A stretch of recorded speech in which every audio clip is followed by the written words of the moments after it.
Yeah, thank you. Okay, well, Radhe Radhe, everyone. Thank you for joining our beautiful session of Patanjali Yoga Sutra. Now, with that being said, our next session of Daily Wisdom from Bhagavad Gita. I will turn this over to, let's see, we have Pallavi and Nitin Bhai. Do I really need a guru? So we're going to find out what are the qualifications. With that, I will turn it over to you, Radhe Radhe. Thank Radhe you, Nitin. Radhe. Thank you, Thank you, Sunil Pallavi. ji, and thank you, Madan ji. Welcome everyone. Good morning, good evening to our daily wisdom from Bhagavad Gita session. Radhe Radhe, Nitin ji, over to you. Radhe Radhe Pallavi and Radhe Radhe Madan and Sunil Bhai for a wonderful session. Welcome. Good morning, good evening to all of you to today's edition of Daily Wisdom from Bhagavad Gita. Today we are going to discuss a very important topic of Guru. It's a very profound concept, especially on the path of spirituality.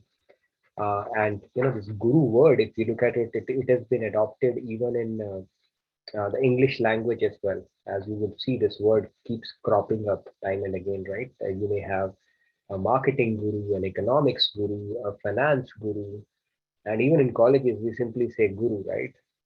So today we will look at the connotations of this word from a scriptural standpoint, what it means, from a spiritual progression standpoint, and what key or critical role a guru plays to that end. So we will get started with our opening prayers, and then we will get deeper into this topic. And I'm looking forward to a very interesting conversation on this topic. I think tomorrow, 14th, we have Jagat Gurutam Divas coming up. So I think it's the right opportune moment for us to talk about Guru. And then tomorrow we are going to spend a little bit time on knowing more about Kripaluji Maharaj, who the Jagat Gurutam. He was accorded that mantle or upadhi. And also we will look at some of the concepts, usually some of the stereotypes that are associated with Guru, right? Who should be a good guru?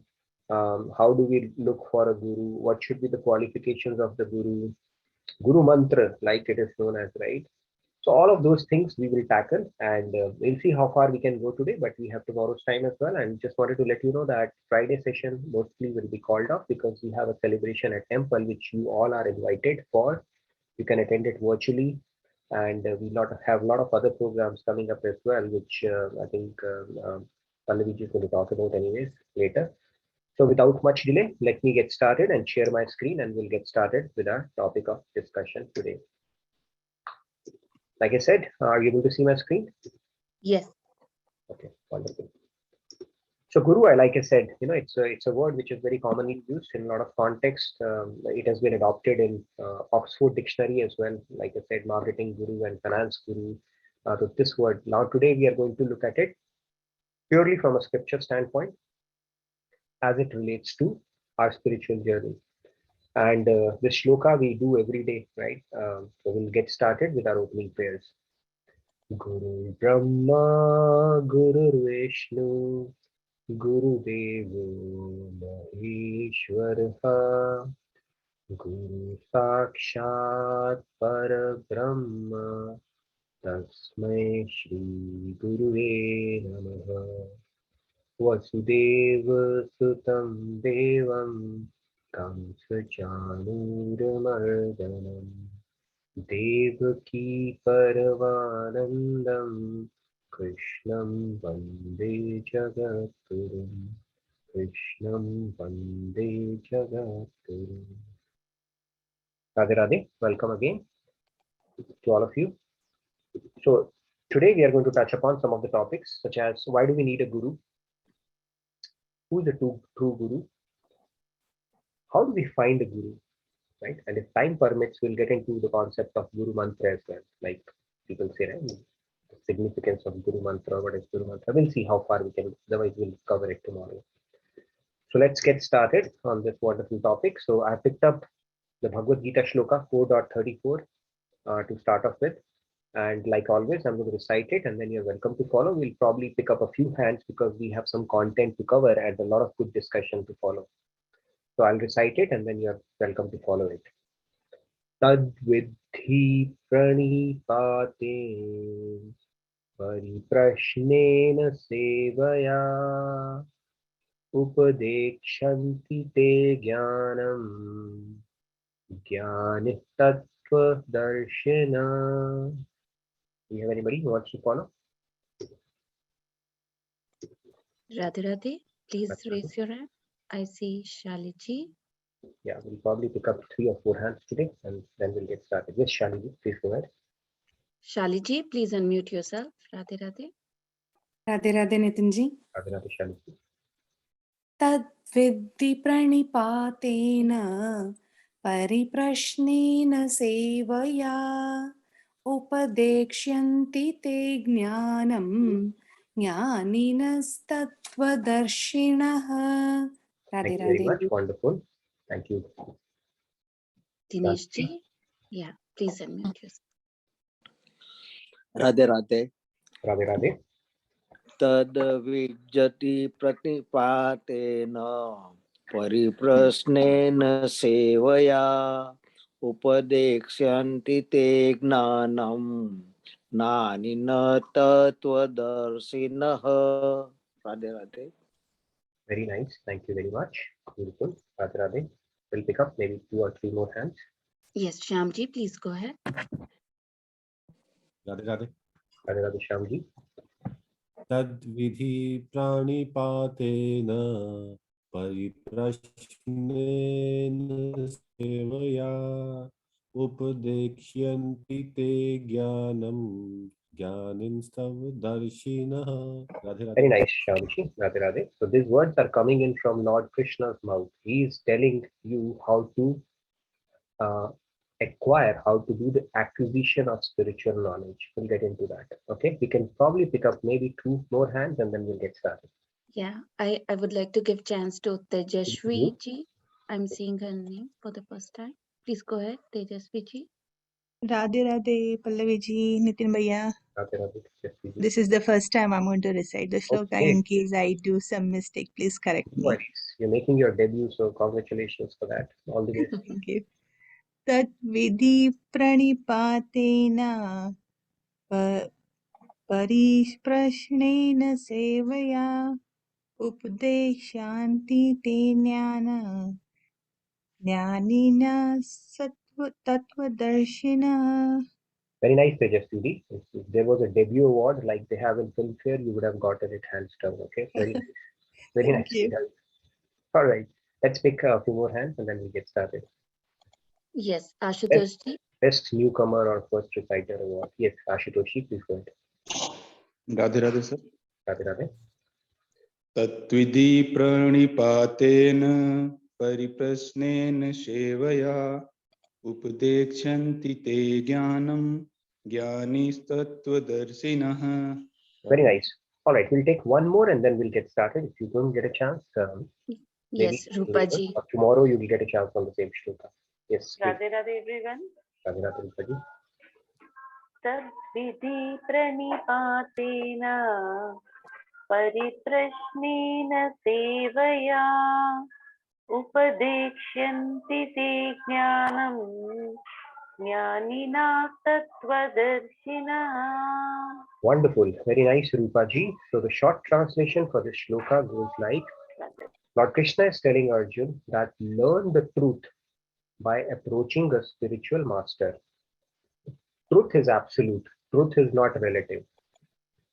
So here we are talking about the scriptural truth. Truth about life, truth about the goal of life, the purpose of human life, and the process towards God realization. So Lord Krishna is very clearly saying, learn the truth by approaching a spiritual master. Inquire from him with reverence. I think you have to pay close attention to each word of the word. You need to inquire from him with reverence and render service unto him. Such an enlightened saint can impart knowledge unto you because he has seen the truth. Okay? Very clearly saying, enlightened saint who has seen the truth, and the spirit is with reverence and rendering service unto him. Okay, you have to pay close attention to each one of these words. Now we will look at it from a cross-reference standpoint as well. What other scriptures are saying as well. Like Bhagavad Gita is it's like if the entire scriptures are like a cow, it is the milk of that cow. So we will do a quick cross-reference across other scriptures to see what are they saying about this topic, and we'll see the commonality or the common denominator around that, right? Not surprisingly, because like all the scriptures are Apaurusheya, emanated from God, so they will have that commonality or consistency around the message itself. So let's look at it. Let's move on. Before that, yeah, so let's start off with Bhagavatam. Right? Bhagavatam, we know it is the topmost scripture one can have because it is called Mahabhagavat Puran, and it is determined by who is the orator and who is the audience.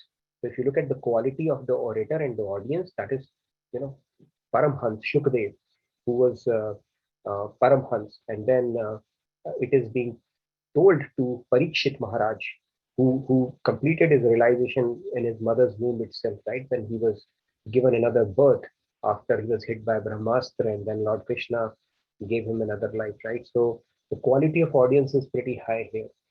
So Bhagavatam says, Tasmad Gurum Prapadyate Jigyasu Shreha Uttamam. Shri Bhagavatam states that that you need to, the scriptures themselves are see, the scriptures, like we said, right, they are not sentient. The literary work that humans create, it is sentient, it is jad, it is static. The scriptures are sentient, they are divine in nature, and the scriptures themselves are explaining that you need to, in order to understand us, scriptures are saying you need to study under the guidance of a true guru, and we will qualify what that true guru is. Srimad Bhagavatam 11.321 states that. So they're saying you have to approach a master for that. Let's look at some additional reference around it.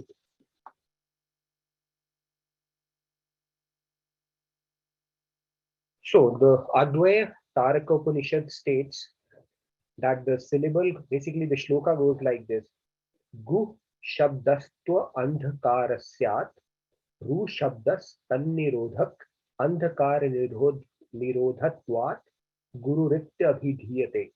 What means is the syllable Gu means darkness, Ru means to destroy. One who dispels our nescience and brings us to the light of true wisdom is the Guru. That is what our Taraka Upanishad states. Okay, another definition of Guru. Now, importance of Guru in spirituality. Now, Ramayana says, Guru binu bhava nidhi tarai na koi, jaun biranchi sankara sama hoi.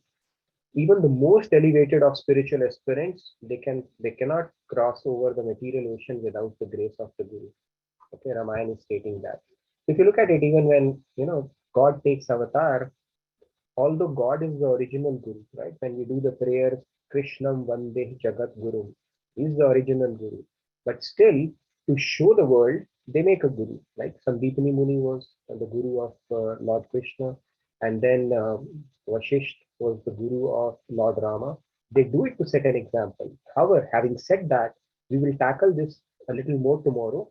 It doesn't mean that it has to come from a Guru-disciple parampara always. Like Sampradayas, a lot of Sampradayas are there, right?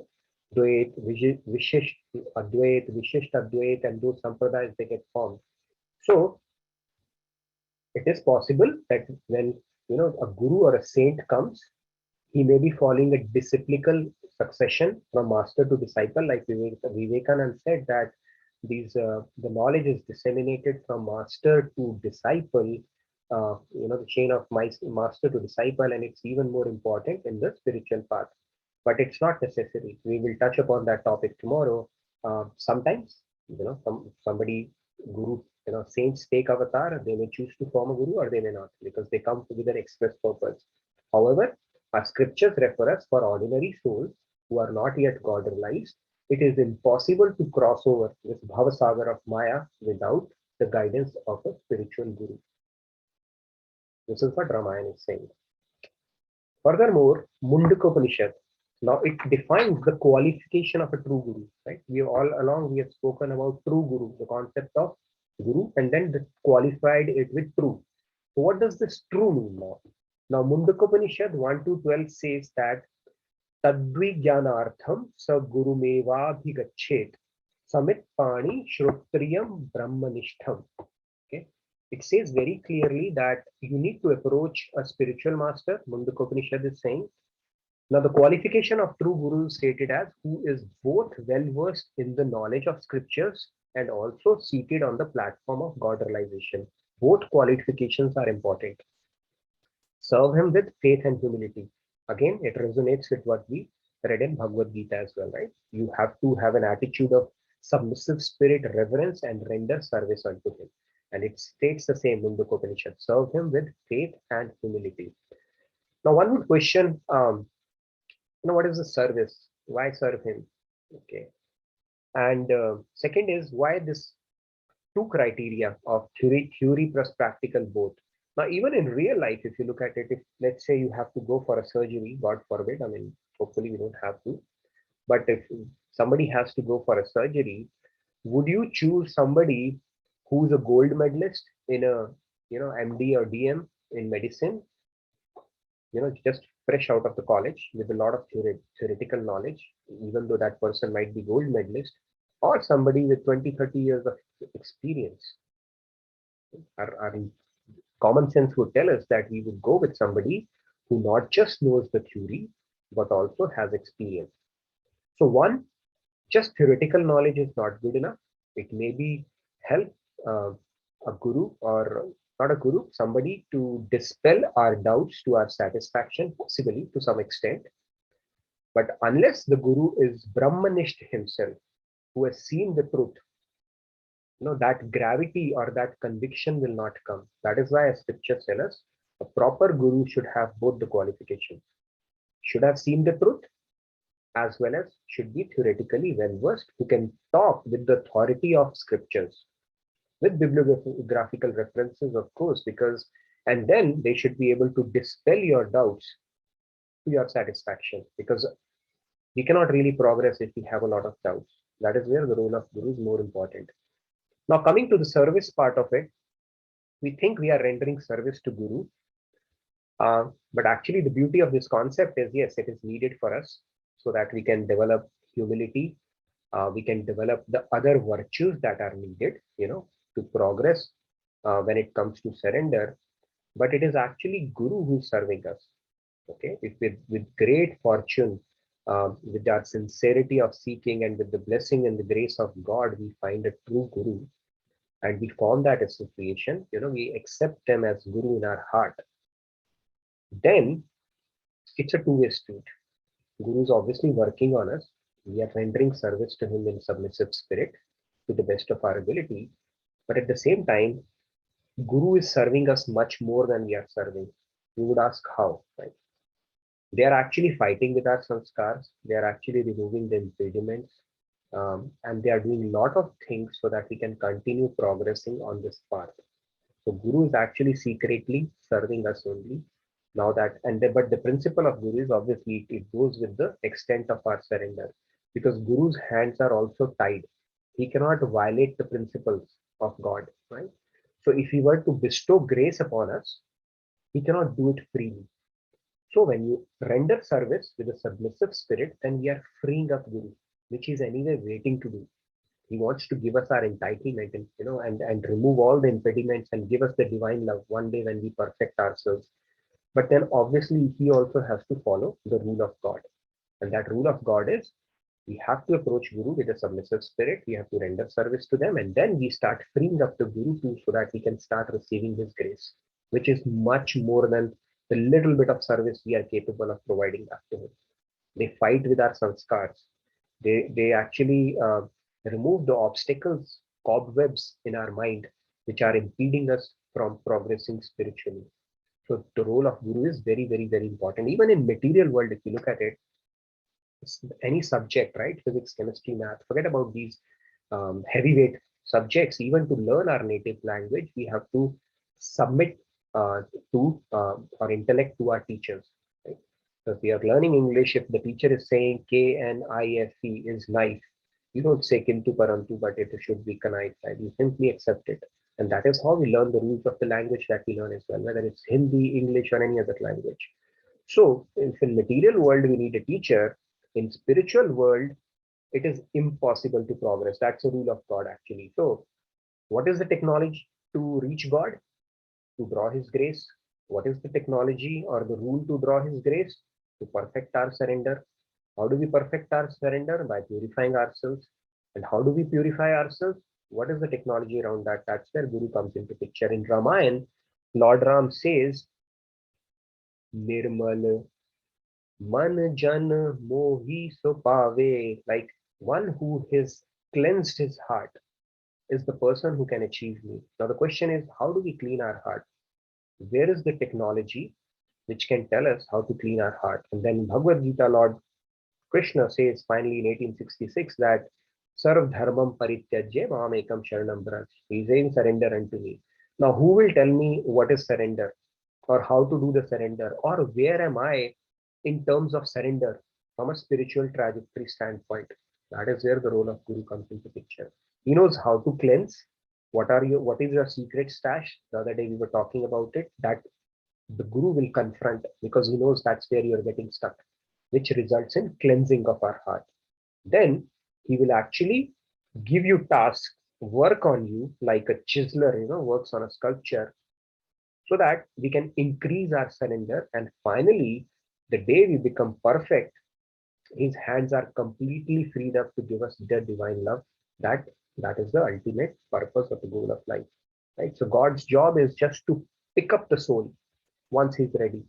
All the hard work is done by the Guru, right? Kabir's Doha is there that if both God and Guru are standing in front of him, whose feet he should touch first. And he said Guru because he's the one who has done all the hard work. Guru is just like those parents who work on their girl, to give her all the skills, and finally a guy will come, take 7 rounds and take that girl, right?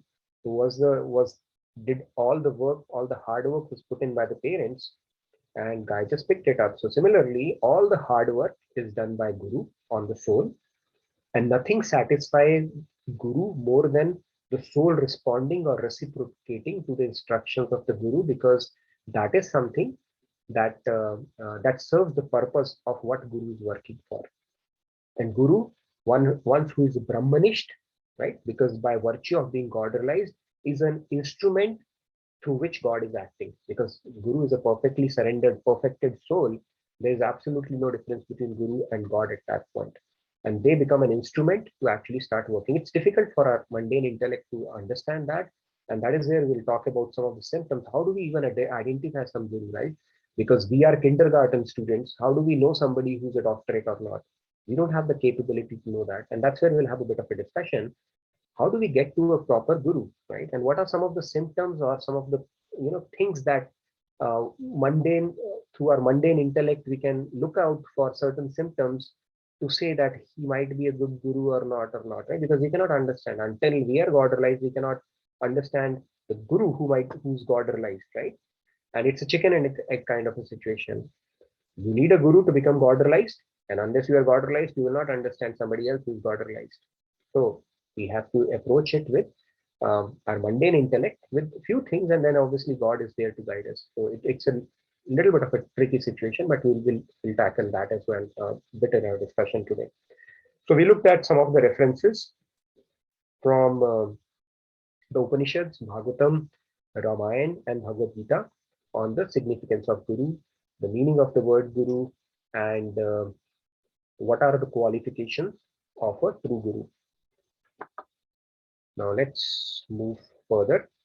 Now, why do we need a Guru, right? Again, we spoke about this concept yesterday briefly, but we'll touch a little more on that.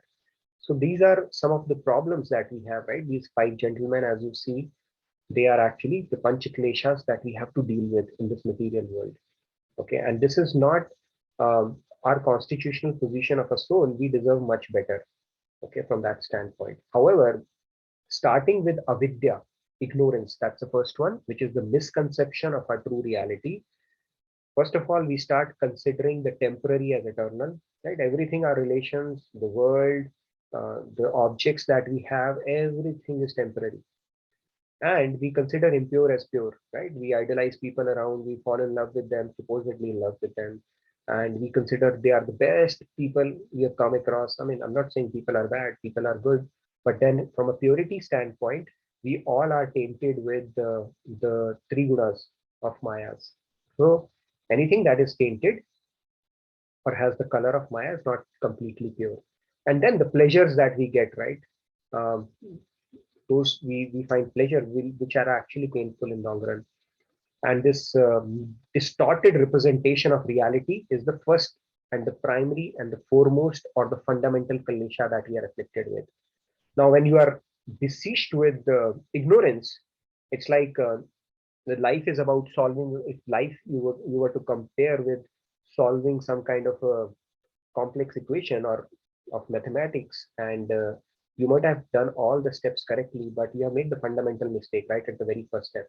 2 plus 2, you put it as 5, and rest of the equation you went on solving as best as you possibly could. You've already made that, the fundamental mistake. Rest all, whatever you do is not going to lead you to the right answer. So the first thing, problem starts with our ignorance, where we start considering this world as, and then all the misconceptions that we have around the true reality. The second one obviously is we start identifying ourselves with the ego, and we think that the image that we have for us, right, unless we have gone through Bhagavad Gita or any scriptural understanding, we will not even be able to differentiate ourselves from our mind. Right? We didn't know that we are not our mind. We are not this body.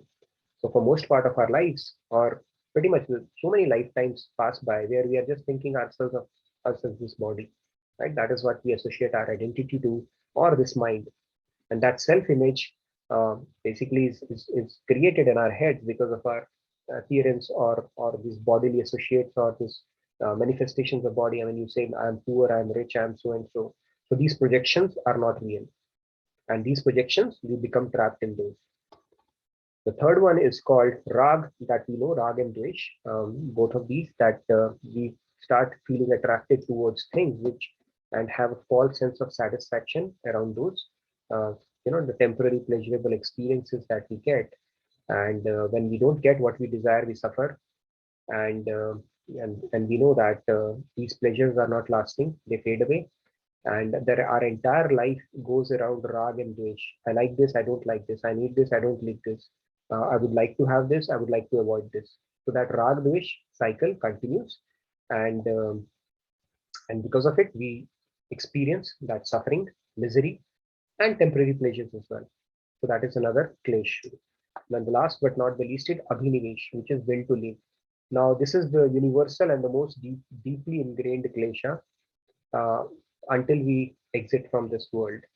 We all know, we see it around every day, that people, whoever takes birth has to die. It's like if sun rises, it sets.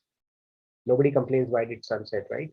But then just to have that understanding that we also have to depart, that stays away from us, that reality, and we continue to fear it as if it is going to end our existence. But if we truly look at it from a scriptural standpoint, we are immortal. Soul is immortal, and that is what our true identity is. We think our identity will cease as soon as we die, and the fear of death is the biggest fear of the universal klesha that we talk about. And a guru's job is to take you away from all of this. Okay, your fear factor, your proportion of surrender, the purity of heart, all these things will lead you to rise above these panchaklesha, and then finally these panchakleshas will be happy to lead you once we are beyond Maya. Right? That is the final stage. That is where Guru is working on tackling each one of these panchakleshas. So as you progress spiritually, you would see the intensity of the kleshas that we have to deal with in our minds, in our heads, will start diminishing over time. That is one of the litmus tests of whether we are progressing spiritually or not. Is our fear, anxiety, restlessness remaining the same? Is it increasing? It is decreasing? You will get some kind of a sense around that. And Guru is the one who is going to tackle each one of it systematically throughout our journey. And Guru disciple relationship is not one lifetime relationship. It is across lifetimes. Guru will not leave your hand until he has made you cross that river. That is how permanent that relationship is. Okay, so Guru is also like a sambandhi, like God, who continues to accompany our soul lifetime after lifetime. Guru is also, once the association is formed, then Guru doesn't leave your hand. Even if the same Guru does not manifest, It will come in a form or in a manner that that message will be transparent for you, and your journey will continue. And that is why I think a lot of you or some of you might have experienced that there are things that just appeal to us, immediately, and you just pick up on that message and you are into it. You don't need a lot of intellectual conviction to get started on that path, because you might have followed the message of that guru in your previous lifetimes, and it just clicks to you just like that. You don't need a lot of convincing to do. So that is the significance. And then the cause of all of our miseries is ignorance. In Adhyatma Ramayana, it is said that the cause of our miseries is ignorance. So it says basically that Ajnana meva avasya hi mool karanam. So ignorance, as we see in Panchaklesh, is the first one, which results in the other kleshas as well. Now, indicators of a true guru. Let's talk about some of the indicators. It's not easy for us, like we said, right? We might be, if you ask a kindergarten student to, tell who amongst the people that you see there is a doctorate, or who's a bachelor, who's a master's, they'll not be able to differentiate. For them, everybody would look the same. So there's a saying in Hindi, Pani piyo chhan ke, guru banao jaan ke. So let's look at some of the indicators and have a bit of a discussion on that. It's a very important topic, because having a spiritual guru or seeking a spiritual guru is one of the most important decisions of your life. Okay, it can make or break your journey. So there has to be some kind of a science behind, or some kind of a structure behind how do you seek one. Okay, and we'll have a bit of a discussion around that. But let's look at some of the symptoms or some of the character indicators of a true guru. The first one is the guru's words are very impacting. They go deep into the hearts of the listeners. So I asked this question to Swamiji: how do we know, who's our guru? Who is the one chosen one for us to help us on this journey? He gave a very beautiful and a very simple response. He said, you go and listen to different people, right? There's a stage in our life when we are experimenting. But there will be one person whose message will pierce your heart. Okay, you'll have a direct connect with that message. It's just like, a warm or a hot knife pierces through the butter. When you will have that impact, this is the message for you. And that is a matter of self-realization. It boils down to an individual. But this is one of the ways he said, that words will start making an impact on you immediately. You may listen to some people, you said, yeah, it looks nice, I've heard it before. But on that particular occasion, especially if you are seeking sincerely, those words will make a different impact, and there was something different in that. So that is the first indicator of who a possible guru could be for us. The second one is easily resolves our doubts and dispels our confusions. Okay, now we are all on a particular point with regards to our spiritual trajectory. A guru, especially if he's a true guru, would know exactly where you are. Okay, we cannot know looking at people around. For us, we may get impressed by somebody who seems very intellectual, or who can recite or talk about a lot of stuff. But then guru would be able to know exactly where you are in your spiritual journey, and he will give you a very specific message, because he would know that this is the immediate thing that needs to be resolved for this person, and any other doubts that you may have which might be impediment to your journey. So they should be able to resolve and dispel those doubts very, very clearly. Now, other aspect of it is, again, it goes back to the concept of Shotri and Brahmanish, right? A mere theoretical scholar of a scriptures cannot do that. Okay, if somebody simply knows scriptures, they have read it, heard it, memorized it, revised it, talked about it a lot of time, people like me, they will not be able to resolve those doubts. So without practical sadhana, until they have reached a level where they have understood, ingested those scriptural principles and have seen the truth, then they can resolve those apparent contradictions. So if you go start reading the scriptures, you will get completely confused. They will say, okay, this scripture says this one says this. They are just contradicting each other. So it just doesn't make sense. So if we start reading it on our own, that is where we will end up. It will confuse us even more. However, the Sadguru who possesses real knowledge, realized knowledge, and who has seen the truth, they will be able to reveal it for the benefit, through the benefit of their experience. And because they have the benefit of experience, they can do that. Okay, so that is the second indicator. That are our doubts getting resolved to our satisfaction, and is it making a difference? That is the second indicator. The third one, this is a very important one, okay, especially in India. People, they get impressed, by chamatkars, right? Maharaj used to say very clearly, chamatkar ko namaskar. Now, a true guru will never give you material allurements because they know that it is actually poison through which he or she is trying to get us out of, right? So why would they give us things which can bind us further in this world? They will not give their disciple material allurements that if you do this, you will go to Swarg. If you do this, you will get this. If you do this, those allurements, if somebody is giving, that can be outrightly rejected, cannot be a true guru. Because this whole game of spirituality is around lessening our attachment to the material allurements and building our credits on the spiritual side. And if somebody is taking us deeper into the material world, cannot be a true guru. It's a sure shot answer for that. Okay, material allurements is something that is being used, cannot be there. Now they may help you with, resolve some impediments in your life so that you can continue progressing spiritually. That is a different thing. But if it is used as a carrot, cannot be, because these statements can enable people to flock, a lot of people, because we feel, right, if we can get this, that, this is a very easy way to get somebody on this path, right? You'll get this, you'll get that reward, kind of an incentive.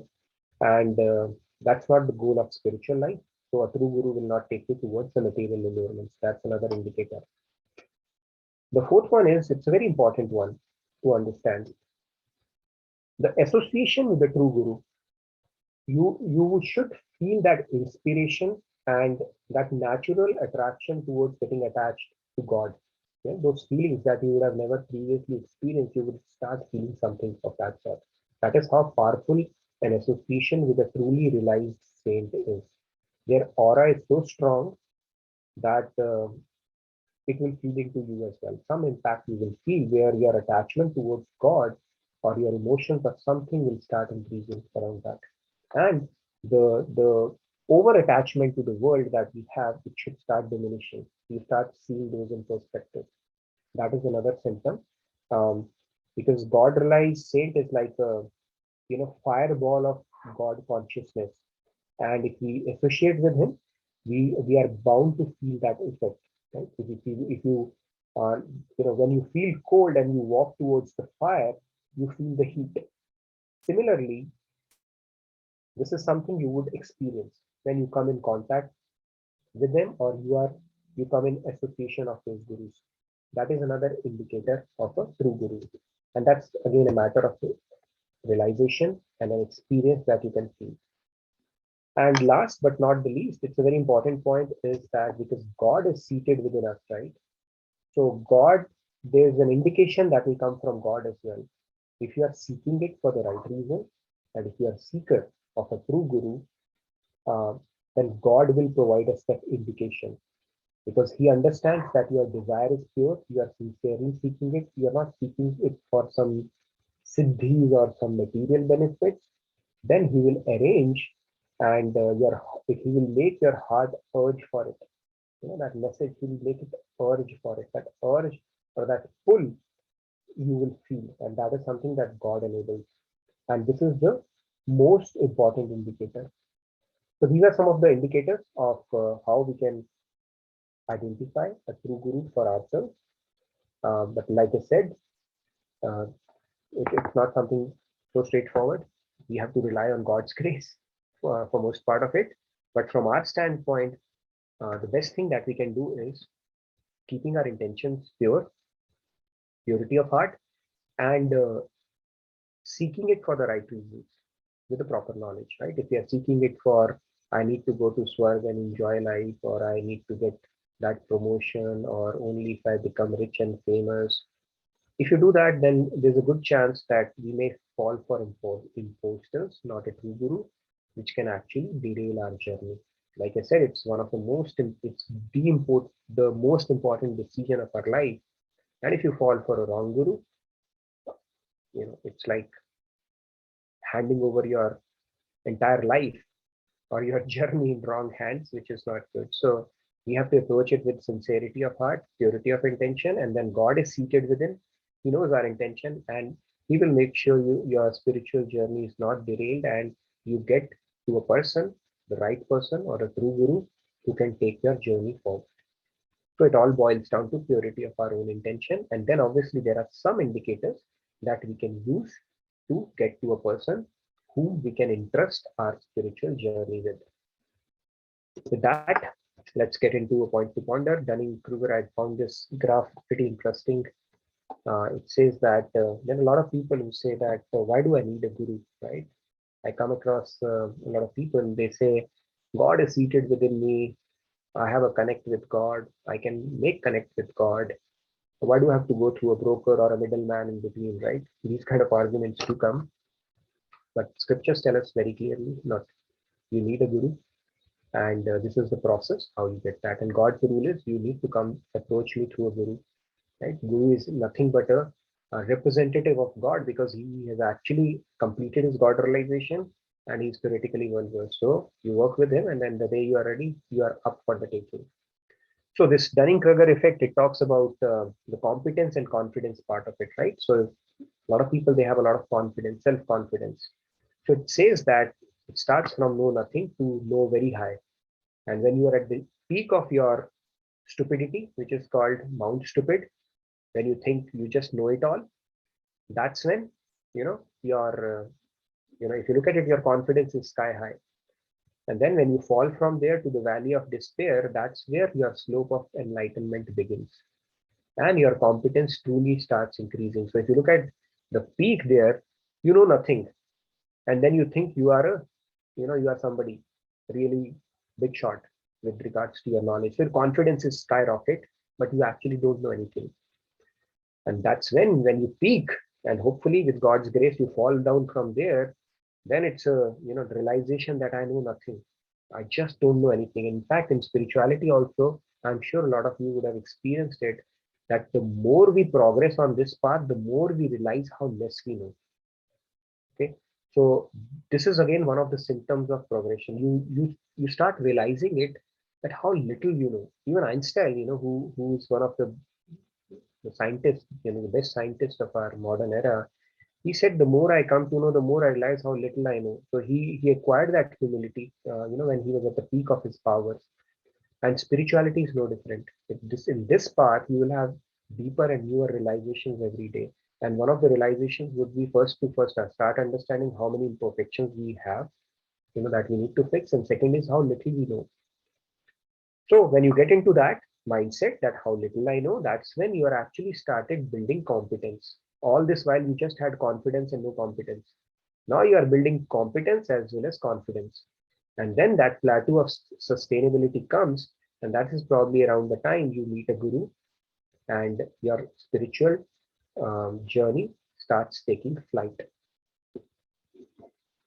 And there is a saying which says that, so again, this says that, a hypothetical cognitive bias, it says that people with low ability at tasks, they overestimate their ability. And it is no different on this path as well, where people who have the best of the confidence typically have an utter lack of competence when it comes to spiritual understanding. Okay, with humility, then they come down, and that's when they get into an area where they can meet a master, and that's when they start understanding the principles of life, and their spiritual flight starts taking shape. There's another saying in English, which is a very important one. When the student is ready, the teacher will appear. And that is where I wanted to have a bit of a discussion or on what we have discussed so far. Please fill out the feedback tracker, and let's get this discussion going. Maybe you can make the announcements, Pallaviji, and then we'll continue with our discussion. I'm going to stop share for a bit so that I can share. Pallaviji, you can make the announcements, and then we'll continue with our discussion. Yes, Nitinji. So I'll go ahead and make the announcements. I don't have my slides to share, so I'll go ahead and read. So first of all, we are the featured events. Our number one is that we are really looking forward to is Jagat Guru Tam Divas, which will be celebrated on January 14th, and that is from 6:30 p.m. onwards. This is in person as well as a virtual event.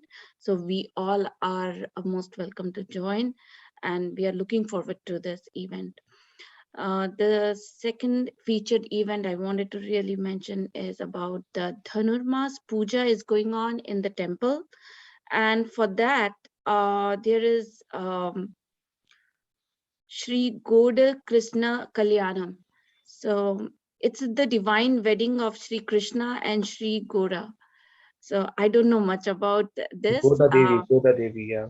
Yeah, Goda Devi, yes. So this is like, it's interesting. It's like Kalyanam is like wedding. It's the divine wedding of Sri Krishna and Sri Goda. So that will be a great event on Saturday, January 15, 2022.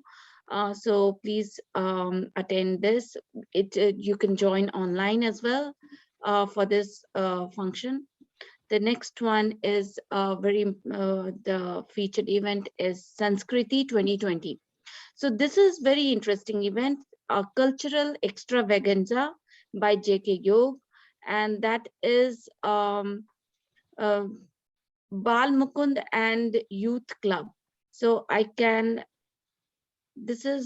are a lot of competitions actually, list of contests are there. Yes, Nitinji, please. So I said, do check it out, the details around it. It's a very good event where if your kid wants to present something, there are so many opportunities. Recitations are there, presentations are there, impromptu speech is there, chess competition is there. Too many events. Yeah, there's a lot of fancy dress, singing, music, solo, dance, instrument playing. There are a lot of events, and it starts from February 11th, which is Friday, through February 13th. So and I think we have time for that. Early registration open for that as well. Do check it out. And like I said, it's a great platform for your kids and youth. Check it out, and it's going to be online, so everybody can participate. Yes, I'm going to post the link of all the events in the chat window, and I'm going to post the attendance tracker also. So please take a moment to fill that out. Wonderful. Thank you, Pallavi. Thank you, Nitinji. Let's get the discussion going then on what we have discussed. If there's any question you want to discuss, or simply take up the question that I've posed. Yes. Yes, Ramya ji, please go ahead. Radhe Radhe, Nitinji. Radhe Radhe. Two things. One is thank you, because for the past few days, whatever sessions I've attended yours, many things, they changed my thought direction, and they strike as you have mentioned in the presentation. So thank you. Second thing is I have a question. Can we have two gurus or multiple gurus?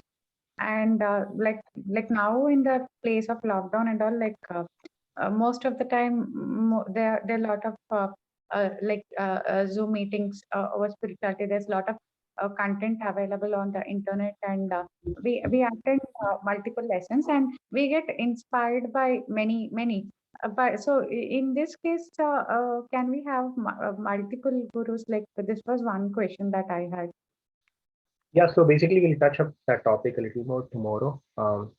Having multiple gurus or changing gurus and all that stuff. So typically you'll settle down for one, but if you're gaining from and having multiple gurus and you're feeling inspired, I think to begin with that is fine, but eventually you'll settle down for one, because one message would resonate with you more perfectly than any other message, and that's probably your calling as well, right? But the key thing is, especially if let's say all of them are God realized, right? The key thing is, you can change guru, that is fine, perfectly fine, or you can have multiple gurus. You should not get a negative sentiment about the other one, okay, for whatever reason. That is the key. If you can manage that, sure, you can change as many gurus as you want, or you can have multiple gurus. I mean, eventually I think it will settle down for one. But the key thing is, you should not get into comparison, because everybody has their own way of explaining the same concept, right? So it's like the elephant. They might be explaining elephant from a particular perspective based on the audience or the rest of the audience that, or for the express purpose for which they have come. But then if with your worldly intellect, you start saying, hey, by the way, this said this didn't make sense, and this said this, and you get into that, which is how our minds are wired generally, then you are not doing yourself a favor.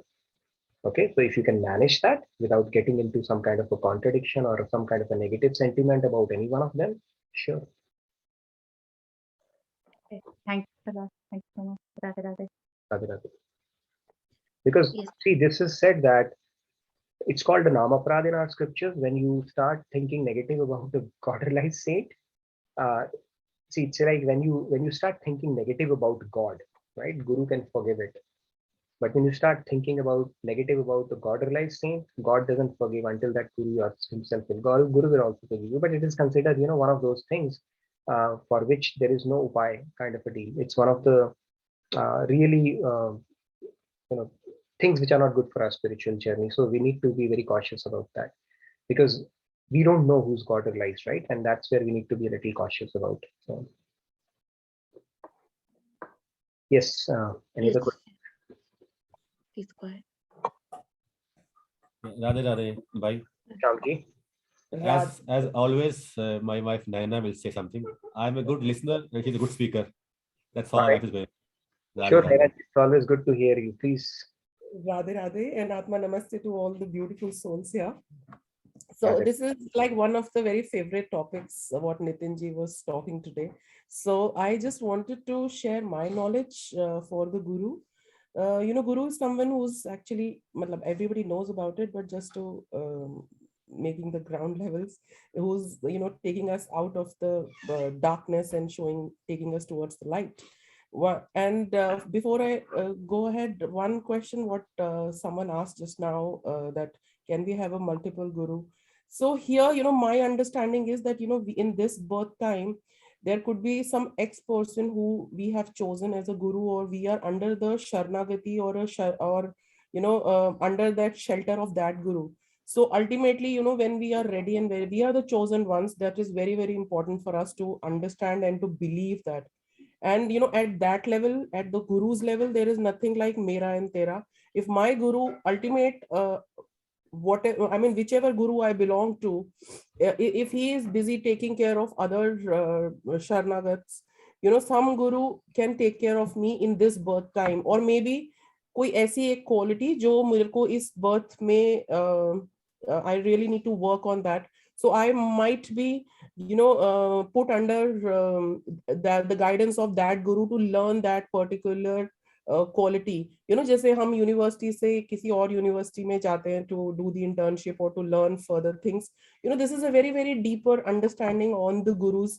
So that is why, when we do our invocation, of course we have one guru, but we put all the gurus, all the saints, all the holy masters, everyone at that level, when we do the invocation, because we actually don't know where we belong to. But ultimately, hum log ka sabka, the ultimate aim is to reach the supreme God, and the guru is someone who's acting as a filtration, as a transformer, I would say, who's bringing that light of God towards us.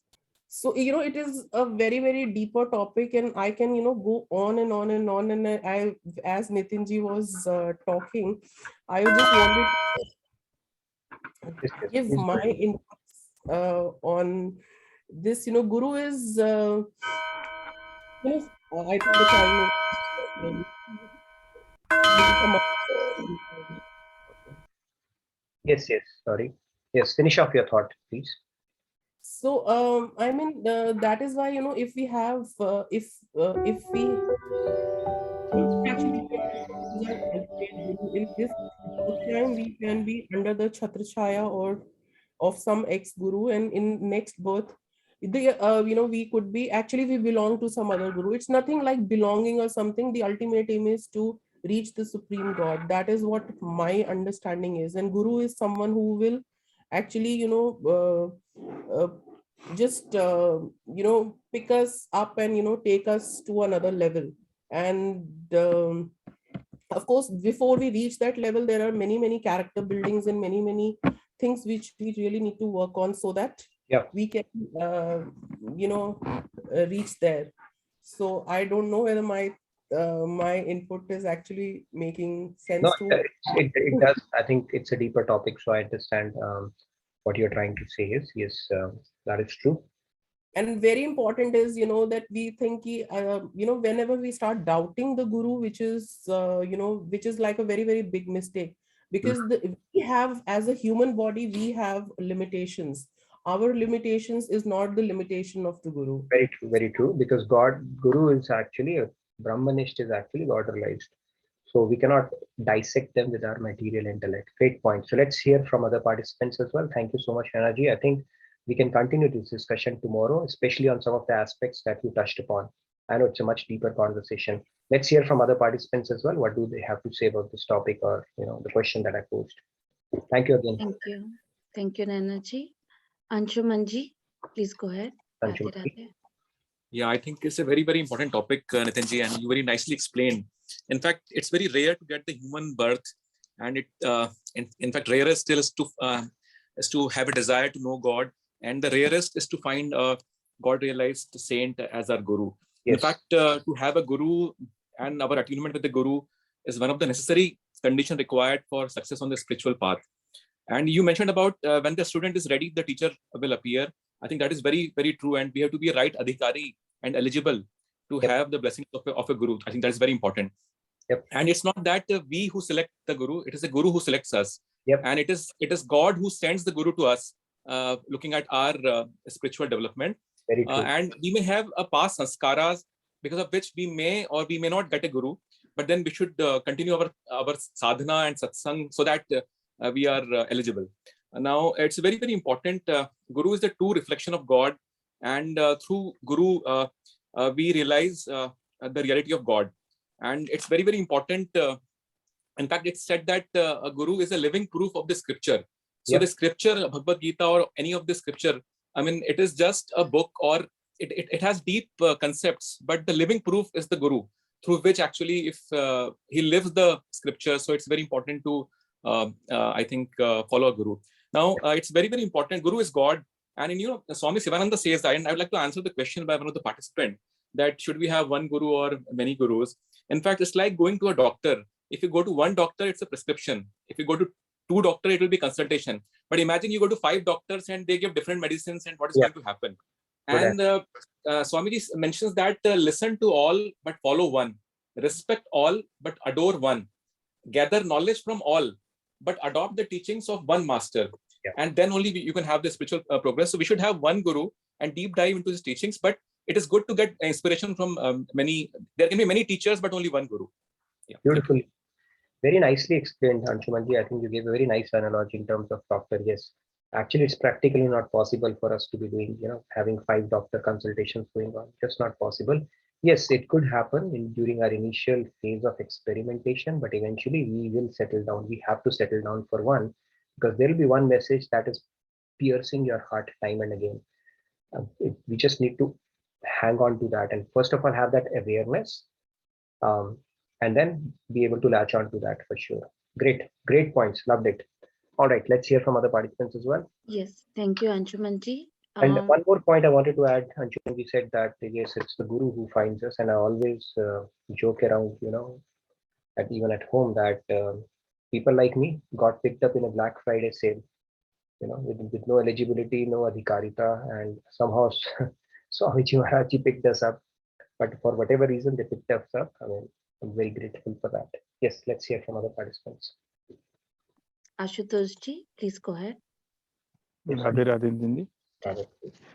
Actually, the topic you covered, like if you are true seeker, God will give us our Guru. I just want to say that I don't know I am true seeker or not, but it's my journey that God has blessed me to find Him. Actually, just say 3 months before only, I am a little bit of mind turmoil. I got the book of mindset management, and then I thought, okay, let's hear him. Then I got him YouTube and got some WhatsApp number, so that I get to connect with these classes and all those things. And, oh Lord, I should meet you in person. Then I saw he's coming to Hyderabad, and I got a chance to meet him. Wonderful. So that's, I think God is telling me that go to him like that. I don't know I'm a true seeker, I am worthy or not, but really I'm blessed to find him, and really I cannot express my emotion also like that. Thankful to get that what happened in your life, right? That's where it all started. So yeah, That is why when we say material reversals happen in life, it's a bad thing or a good thing, we really have to look at it in perspective. Because if we have ordinary life, things going really perfectly okay, like a normal life would, we will have absolutely no incentive, and then that will be a life wasted. So somebody who might have gone through a material reversals, but they have changed the course of their life, they're actually more wealthier, more luckier than a person who is probably leading a very ordinary life and not gaining any spiritual wealth at all. So we really have to look at it in a perspective, right? We all want comfortable life, materially template life should be perfect for us, everything acha acha. Is that really a kripa of God? We have to really question that. Yes, let's hear from others. Beautiful point. Thank you so much for sharing. Yeah. Thank you, Ashutosh ji. Sunit ji, please go ahead. Radhe Radhe. Yes, Sunit ji. Have you started Radhe Radhe Nitin ji. riding your Radhe bike, Radhe. Sunit ji? Sir, actually because of the weather, it is not there. I have to take permission from my husband as well. It's not like straightforward in India. Just so let's. So I joined late today, but what I heard, Nitinji, what you said, the words that pierced through your heart. So we are sitting in India, but and other thing that when you are ready, Guru will appear in front of you. So that happened with me. Look, we have not met Swamiji, but yes. I accidentally I landed on Swamiji's videos, and whenever I see a single video, I don't have to repeat that video. His words just pierced in our heart. So this is, I got that the Guru's words always pierce deep into your heart. So that is your Guru. That's it. Radhe Radhe. Thank you for calling that out. Very true. In fact, same thing happened with me as well. I can narrate my personal incident. I did not even go for this course. I was always fascinated to have these conversations, and I was having a spiritual entertainment for a long time. We'll talk to people, different people. I'll just pick up these conversations. I was doing it for a long time. And when actually Swamiji came, I actually looked at this thing, IIT, IIM and all that. I said, yeah, looks fine, but I didn't go for that. And one of our friends called us, you have to come. Okay, that much he forced. And I went there. Second day when I heard his lecture, I was like, my jaw dropped. I was like, I don't know what happened to me. And there was no looking back after that. And I was like, if anybody listens to him once, there cannot be any looking back. So logical, so rational. It just makes sense. But it didn't happen the same to a lot of other people, even though. So that connect, right, has to happen based on where you are, and you just feel it, right? And other people may not feel it. So it happens, and that's an experience I'm sure a lot of you would have had with whoever you follow. Yes, thank you, Sunitji, for narrating that. Yeah, thank you for sharing all your personal experiences. I think if I may share a little bit about myself also. Okay. So I also got I remember my brother forwarded one video of Swamiji, which was about what is about karma, and after that there's no looking back for me. And recently when I got chance to meet Swamiji, it was overwhelming. I was dumbstruck. I didn't know what to speak, and I had so many questions in my mind, and I was like totally unable to speak in front of him. And he was the one who said everything, and he told me what I really needed. I think that's what the aura and the power that he has.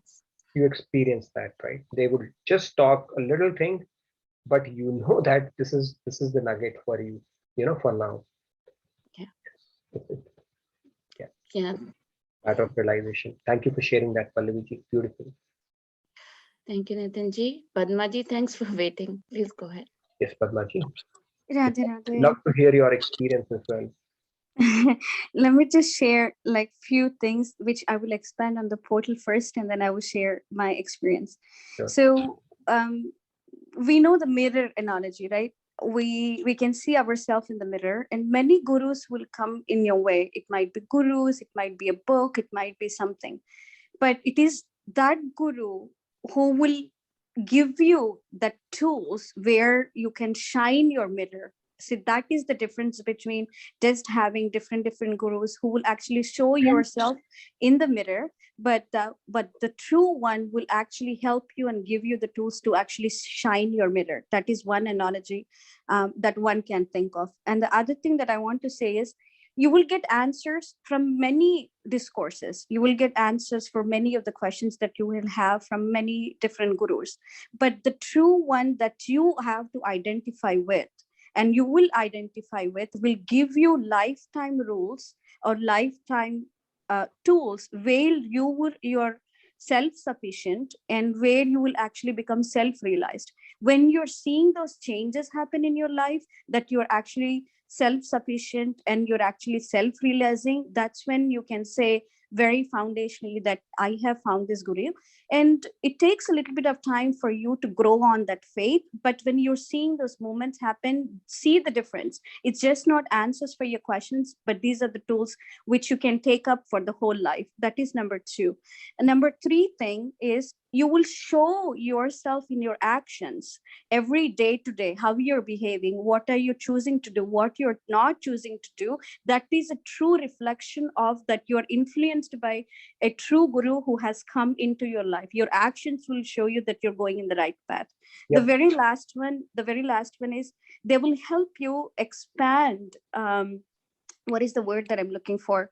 The scope of the reality of the self, where you are in that moment, right? They will remind you where you are in your life. So those 4 things, when you actually start looking around yourself, that you know that you have made that true connection with the guru who is prescribed for you in that lifetime. Wonderful. Loved it. I think you summed it up so well. Put it on the portal, please. I think it's going to be a beautiful nuggets for all of us to chew upon. And yes, actually, they help you become, get closer to becoming the best version of yourself that you possibly can, and then do the best that you possibly can, and then feel the best that you possibly can. All 3 go hand in hand, and it can happen only through the miracle of a guru only, right? Pangum langhaye tegirin. They say, I realize with a lot of small things in my life, the fact that I'm doing Bhagavad Gita sessions, it's all grace of Guru only. Couldn't have happened if I had not met Swamiji, right? Within a span of few years, the fact, sometimes I get goosebumps just thinking about it. We're doing Bhagavad Gita. Do we know what the words that came from Lord Krishna? We discuss it every day. Who has enabled this platform? Who has given us this ability to be able to, sit here and discuss this lofty scripture? It is amazing, actually. A lot of gratitude for that, and it can happen only Guru can make it happen.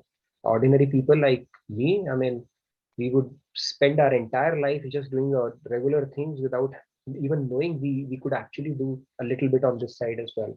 It's only because of a Guru that it can be, he can act as a catalyst and an inspiration to make it happen.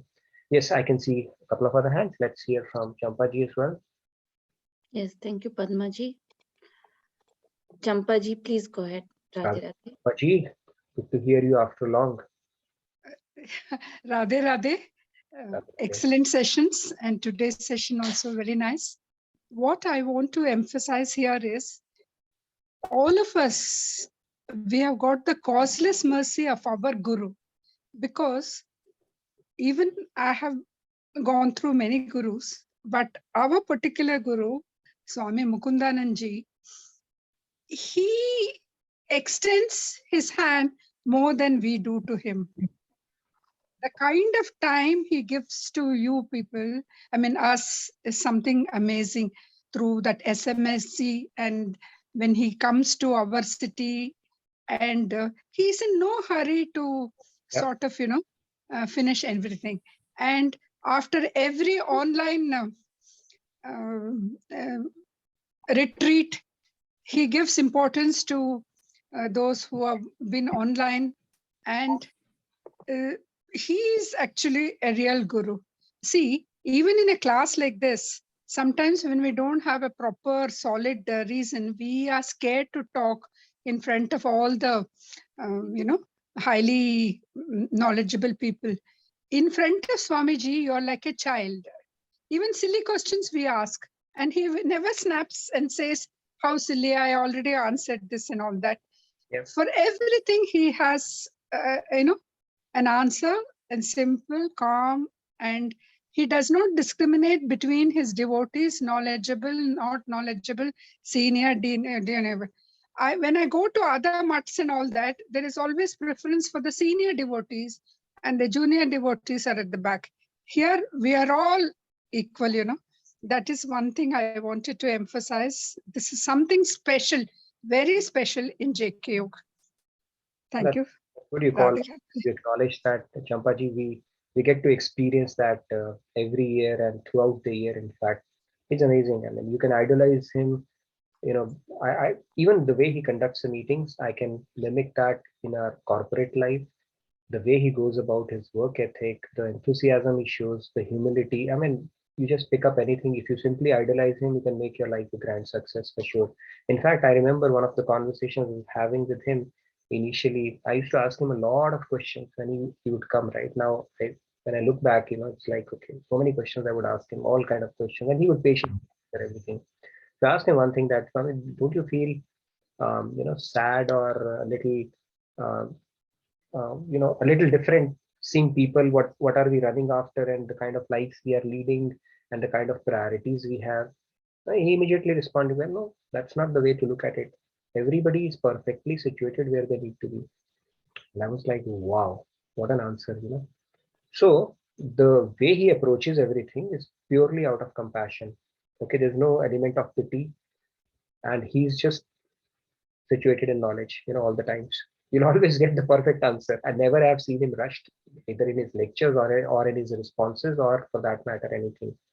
Great mentor to have in life, and at least I consider myself extremely fortunate to have somebody like that, because finding a proper mentor or a guru, odds of that are much less than finding a log in a wild sea. Okay, when somebody is drowning in a sea, डूबते को तिनके का सहारा, right? Finding a tinka is much more easy than finding a proper mentor in life. So with that, yeah. Anybody else who wanted to add anything? I know we had a pretty good conversation. We are a little over time as well. Yeah, Tomorrow awesome conversation going on, Nitinji. Suneet ji has some sweet words to share. That same Nitinji gives importance to all of us. Love this. Thank you, Suneet ji, for your kind words. The pleasure is entirely mine, because it's a huge privilege to have all of you come and give me 60 minutes of your day, right? It's a huge, big thing for me, right? Swamiji has given us this platform, and whatever I present is actually his material only. I try to present it as best as I possibly can.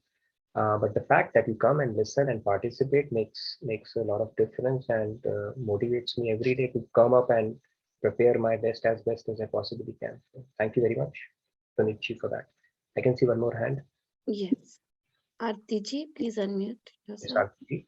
Yeah, please go ahead. Radhe Radhe, everyone. Radhe Radhe. So I wanted to ask, because I'm a new participant, I happened to join one of your evening Bhagavad Gita session.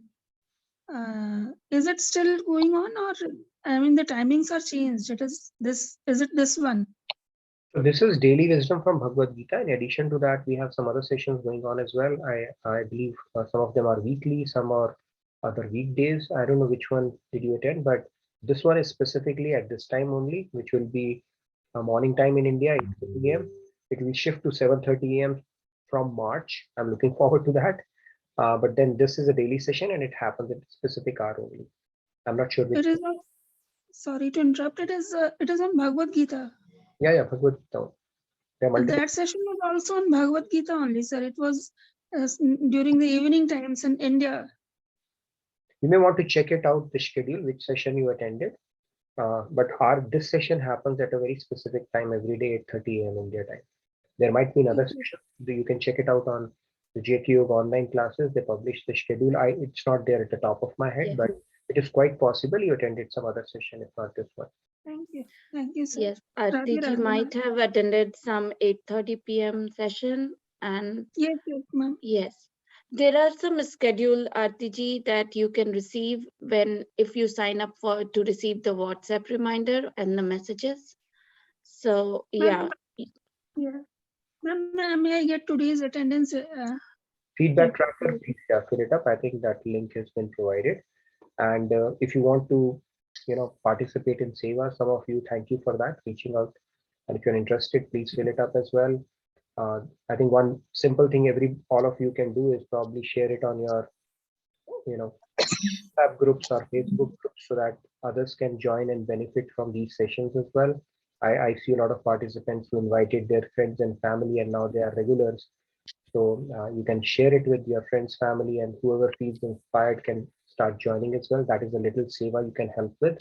But in addition to that, if you are good at something and you think you can help out with any seva, please fill in the attendance tracker, feedback tracker, mention that, and we will work out something around that. Nitinji, there are a couple of messages in the chat. If sure, I can take them. Joanne Ji has mentioned our Swamiji is situated in knowledge, and I'm grateful that I have had the opportunity to learn from him. I hope that someday I will have the opportunity to meet him. Oh, wonderful. If you have the intent, I'm sure it will happen. Or you can come to Dallas, Joan G. There's a pretty good odd. You can meet him here because he spends a good amount of time here. Yes, someone has mentioned, Pavitra Ji has mentioned, what Nitin Ji said is very true. I was also listening many gurus' speeches, attend Zoom link also. But after that, when I watched Swamiji's video in YouTube, that's it. I found my real guru. After that, I started attending Zoom link, and I am so fortunate. And I'm so fortunate that I met Swamiji also. Yes, I'm sure a lot of us would have felt that phenomenon, that this is how it happens. This is how God actually inspires us and tells us, yes, this is what you were seeking. So I'm sure a lot of us would have experienced that. Wonderful. Are we good then to do our closing prayers? Yes, I think I'm good. Someone asked for attendance tracker again, so I have posted it in the chat again. If Please take a moment to fill. Feedback. I go through it and look at it, Yes, how over to you, Nitin. get a pulse of how things are going. So even if it's one word, feel free to fill it out. Thank you very much. Let's do our closing prayers. Om Sarve Bhavantu Sukhinah Sarve Santu Niramaya Sarve Bhadrani Pashyantu Ma Kaschit Dukha Bhav Bhavet. Om Shanti Shanti Shanti. Thank you, everyone. I look forward to continuing this conversation tomorrow. Have a wonderful day and a great rest of your evening. Radhe Radhe. Thank you, Nitinji, for such an awesome session. And thank you for allowing me to co-host along with you. That is my pleasure to be in this. Pleasure is. I'm really blessed to be in this satsang. Have a great evening and thank you. Good morning. Have a great day, everyone. Thank you for joining. Thank you.